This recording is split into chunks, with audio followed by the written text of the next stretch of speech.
The yeas are 230. The nays are 197. Present is 1. Article 1 is adopted. The question is on adoption of Article 2. The question is on the adoption of Article 2. Those in favor say aye. Aye. Those opposed, nay. No. The ayes have it. The ayes have it. For what purpose does the gentleman from New York seek recognition? For what purpose does the gentleman... Madam Speaker, I ask for a roll... For what purpose does the gentleman from New York seek recognition? I ask for a roll call vote. A recorded vote is requested. Those favoring a recorded vote will still rise. That will be in order. A sufficient number have arisen. A recorded vote is ordered. Members will record their votes by electronic device. This is a 5-minute vote. All right, so now they're getting ready to vote on Article 2, the Article 2 obstruction of Congress resolution. This 2 articles of impeachment. The first one, abuse of power. Jake, the President of the United States has been impeached on that. Now they're voting on obstruction of Congress. I anticipate that there will be a similar vote, although there could be some differences. Some Democrats might vote for Article 1, but not necessarily for Article 2. Yeah. I suspect all the Republicans will oppose. It will be a very similar vote. We know that a Democratic congressman from Maine who won a Trump district, Congressman Golden, has said he's going to vote against Article 2. This is the one, obstruction of Congress, the idea that the Trump administration, the Trump White House, did not share any documents and also blocked witnesses from testifying before Congress, which is true. But the counter argument has been then you're supposed to go to court and have the judicial system figure out the remedy. The Democrats have said that would take too much time and would result in nothing more than what's going on right now. They want to get this done. But we do expect a very, very similar outcome, maybe 1 or 2 votes fewer in favor. But let's just take one moment just to acknowledge the fact that President Trump has now just been formally impeached by the House of Representatives for abuse of Congress. The gavel has come down. When we noted when they reached 216 votes that they'd reached the threshold. But we now have this incredibly grave moment where the House of Representatives is saying to the world, and yes, it was a partisan vote, but guess what? Democrats control the House, and that's how it is. Just like Republicans control the Senate, they're going to get to have their say. And this is a very grave moment where the House of Representatives is saying President Trump needs to be removed from office. He was impeached for abuse of power, as we just saw. Now they're voting on obstruction of Congress. Anderson, back to you. And we'll be watching that. It's at 187 right now. 216 is the threshold that the vote needs to get to on the yeas. Tim, I'm going to continue with you in just a second, Jeff Toobin. Just in terms of the article that they are now voting on, Article 2, obstruction of Congress, you believe that what has taken place is obstruction of Congress, and it's unprecedented. I do. I mean, every president has had a dispute with Congress over producing some witnesses, over producing some documents. But no president in history has ever said, I will not cooperate at all. That's what this article is about. That's what happened in this impeachment investigation. And this vote is the result. 194 now is the yeas, needing to reach 216. Tim? The founders were really nervous about putting too much power in the hands of one person.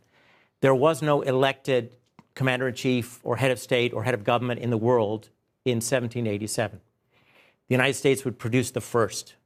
And so they decided that they would also give Congress power to remove that president, lest or if that president should ever misuse power, commit a crime. And in our history, 44 individuals have been president. We have 45, right? 45th president, but it's 44 because of Grover Cleveland.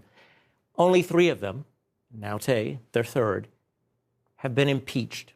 Only 3 out of 44 in 230 years. The founders didn't want us to do it all the time, and let's hope it's not normalized. But the founders did want it to happen when the constitutional order needed to be rebalanced. lest the president misuse his power. This has been decided today. It's a very important moment for the country. It's a very solemn moment, but it's a reminder of how our system was supposed to work. You put a lot of power in the hands of one person, there has to be a counterbalancing available if that person misuses it. Today, the House said he had misused it. Hold on. Here's the second gavel. 229. The nays are 198. Present is 1. Article 2 is adopted. And she just did it again. Somebody else cheered again. It sounded like one person, and Pelosi putting up the hand again. She has had most of the Democrats, and you have to give her credit, most of the Democrats have been in line. They have been solemn. They have been serious. They have not rejoiced. They've treated this day with the gravity it deserves. Without objection, the motion to reconsider Article 1 is laid on the table. Without objection, the motion to reconsider Article 2 is laid on the table. Pursuant to Section 7B of House Resolution 758, the House stands adjourned till 9 a.m. tomorrow. That's just to continue my point, but there have been a handful of members. Congressman Al Green of Texas, who introduced, along with Congressman Brad Sherman, articles of impeachment in the summer of 2017. Congresswoman Rashida Tlaib, after her inauguration, saying she was going to impeach the MFer at a celebration behind closed doors, as it were. And those few incidents, and the House of Representatives, Democrats have voted against impeaching President Trump 3 times before today. Those few incidents have been used to paint the entire Democratic Party, who for the most part has followed the Speaker's lead, as all of them being impeachment crazy. And you saw her trying to fend that off again this evening twice. She has been, throughout all of this, and John and I were talking about this before, she has been pitch perfect, almost pitch perfect, I would say. And she understands the solemnity of the moment. And this is her flock, these Democrats. And some of them are young, and some of them are incredibly partisan. And she warned them, no applause. This is not a time for applause. And that look could kill. Mm-hmm. Right. You know, hold on one moment. I just want to go to Dana. She's up on Capitol Hill and done a lot of reporting over the years on the Speaker, Nancy Pelosi. Your thoughts? Well, it was the look, but it was also the flick, and that's the word that I'm hearing from people who are on the floor, including people who work for the Speaker. The flick of the hand, along with the look, said it all, and really did it was kind of a capstone moment of how she tried to take her entire caucus through this process that she didn't want to be leading them through. When she walked by here, I don't know, wow, now 12 hours ago, onto the House floor, I asked, how are you feeling? And she said, sad. That was the tone that she was trying to set.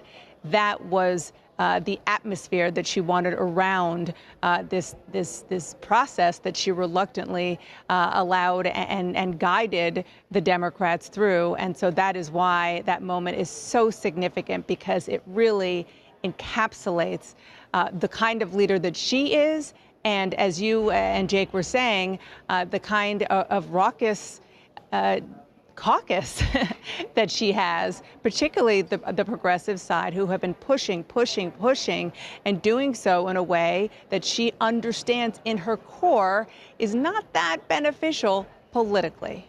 Yeah, very important points indeed. And John, you wanted to weigh in as well. It's the same point, and we're going to see this in the Senate as well. Yes, Nancy Pelosi would like to see a Democrat elected in the presidential election next year. Yes, Mitch McConnell says he's working hand in glove with the Trump White House. Nancy Pelosi, everything she has done in this process is to protect her majority first and foremost. Everything Mitch McConnell is doing in the Senate is to protect his majority first and foremost, which is why he's saying, Mr. President, you're not getting your witnesses. In Nancy Pelosi's case, she didn't want those cheers, and she didn't want, remember, Republicans wanted to have the vote by, you have to say your name. Mm-hmm. Republicans wanted to have a full roll call vote, the old-fashioned way, where they would say, Congresswoman Slotkin, and she would have to say aye. It's against House rules for a member to use the floor in a campaign ad. But we have seen the floor show up in super PAC ads.